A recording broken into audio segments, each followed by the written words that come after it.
Albion Unbound, Scene 1. Seaside, White Cliffs, Gull's Cry, podium and microphone. Nearby is a ship's wheel, a speaking tube and a bottle of champagne. Enter Albion, naked under a heavy ceremonial robe and wearing a captain's hat and beach shoes, closely followed by the hulking figure of Smythe in black dress uniform, dragging a revoltingly dishevelled stinkwit behind him on a leash, taking position in the background. During Albion's speech, Smythe stares impassively out at the audience, occasionally yanking the chain as stinkwit fidgets and scratches, scowling throughout. Albion mounts the podium and lifts his head to gaze adoringly out into the audience. Beloved compatriots, welcome. It is 10 years since we last came together, like this. 10 years since our glorious revolution made us the envy of the watching world. It is 10 glorious years since we rose up together under the banner of the Forever Party, cast out the tyranny of capital and threw off the shackles of labour.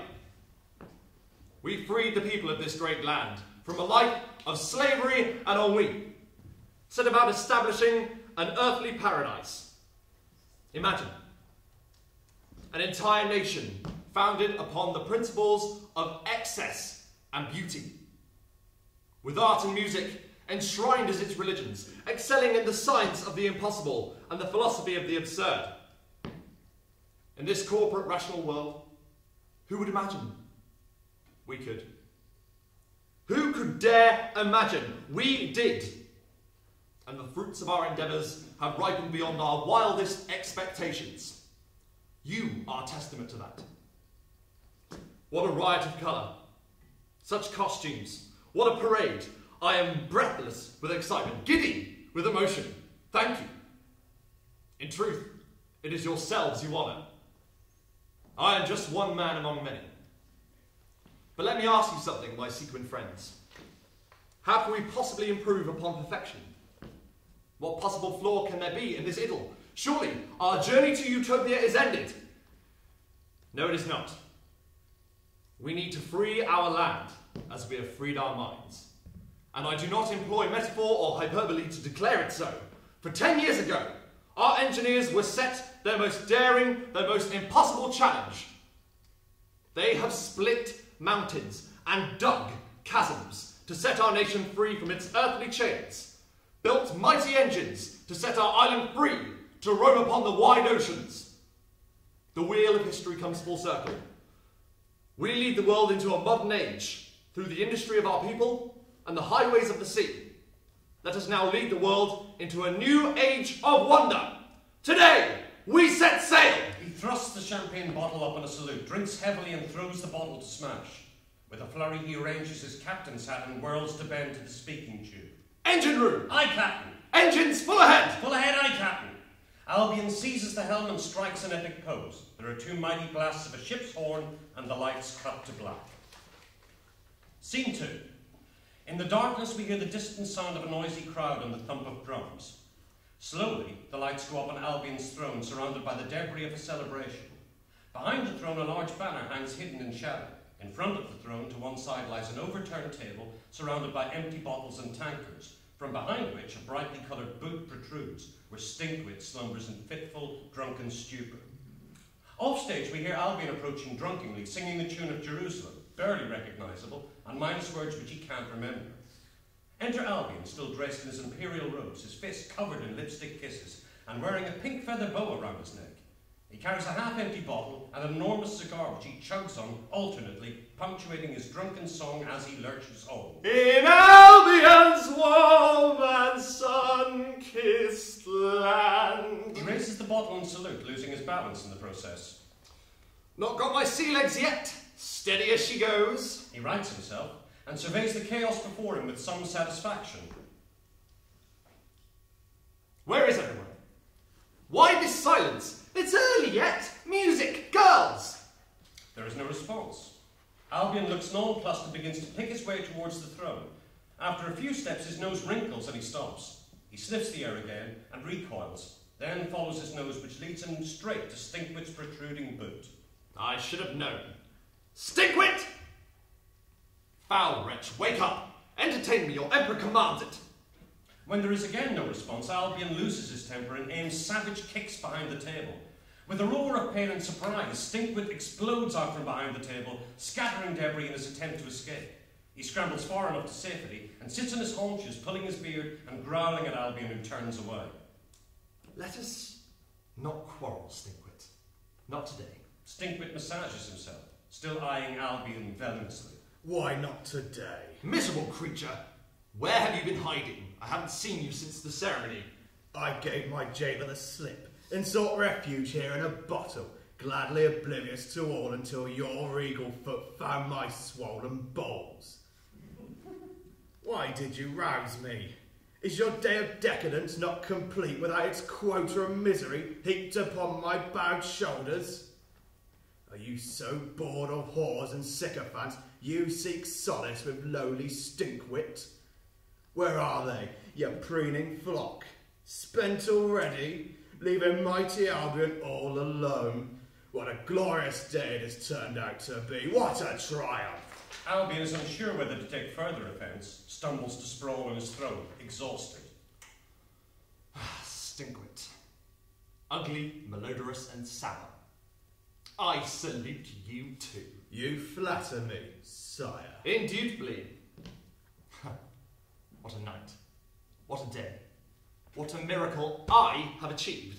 Stinkwit harumphs and turns his attention to finding a bottle with something to drink in it. Imagine what lies ahead of us. The entire world at our disposal. Sail with the weather as we see fit. A long summer holiday along the equator. Endless blue skies. Sunshine and dark-skinned lovelies on tap. Bliss. Then a winter break at the poles, while there's still some ice to ski on. Then a grand tour passing through the colonies. Remind them what they missed out on. The ingrates. This is the final phase of our glorious revolution. We freed our minds. Now we free our land. It will change us all for the better, Stinkwit, even you. Son, free. Bah. Yes, it will be paradise. Our 6 months of the year shivering inward-looking people will blossom into new life, as will this land. Stinkwit finally finds a bottle and drains it noisily. There'll be no grapes for wine if the vine has no drink. Make merry while you can, and pray that in the last moments of your costly pleasure, your heart seizes in your chest, or that you choke on your own bile, or your blood boils, or some such sudden, to save you from the truth of what you have indeed done to your country. Paradise, freedom, I ask you, folly, folly and ruin. You really are a running sewer of misery and despair. Even after 10 years, it still surprises me. Ruin? What nonsense. Here we are at the epicenter of the greatest social and cultural revolution the globe has ever seen. The heart of the longest, most debauched carnival known to history, not to mention the technological marvel of the age that has set us free to enjoy it fully. And you still wallow in gloom. Stinkwit to the last. Yes, Stinkwit to the last rattling gasp of his parched throat. A drink, find me a drink, for I'll drown in excess before we all die of thirst in your paradise. I think your drink has already taken your wits, if not your stink, old fool. You're making no sense. We have no water. Huh? No Celtic mountains to feed our rivers, our reservoirs. You saw to that when you ripped us from our sister lands. There'll be no floating paradise without water. Come, a toast to this carnival of death, slake the thirst to come. He has found another bottle, drinks from it heavily, hands it to Albion, who looks from it to Stinkwit suspiciously. He sniffs the bottle before fastidiously wiping it and drinking. So, we lost a few mountains. We'll just plot a course round a tropical storm or two and top right up. All the water we could ever want. We choose our own seasons now. You worry for nothing. I worry I'll live just long enough to see my own corpse's face staring back at me from the mirror. Give me the bottle. I feel my liver drying out at the very thought. Stinkwit at his mirror. Bravo! Stinkwit, one day you will give in and crack a smile. Even you will succumb eventually. I await that day with bated breath, regal sire. Until then, leave me to drown my sorrows. Stinkwit resumes his gloomy hunt for another fruitful bottle. Your sorrows. Aye, my sorrows, trapped by a feckless tyrant and his moronic lapdogs while the country falls to rack and ruin. The land becomes desert, the people starve, let them eat cake. We know how that ended. They won't dance to the crack of your whip much longer, and when the baying mob comes to court, they won't care to distinguish between the mad king and his sorry fool. Careful now! There are only so many liberties I will allow. Ain't that a fact? Stinkwit. Stinkwit, stinkwit, always stinkwit. Leave me be, pursue your madness to its tragic end. What does it matter? Albion's patience snaps and he lunges for Stinkwit, grabbing him by the throat. How sick am I of your endless bile, you disgusting, tedious malcontent. I should have thrown you to the dogs years ago. I wish you had. A long moment of pure hatred between the two before Albion slowly releases Stinkwit, allowing him to subside. There is a long, uncomfortable silence until Stinkwit suddenly starts to laugh, startling Albion. Stinkwit raises his arm to point over Albion's shoulder, still laughing uproariously. Albion turns.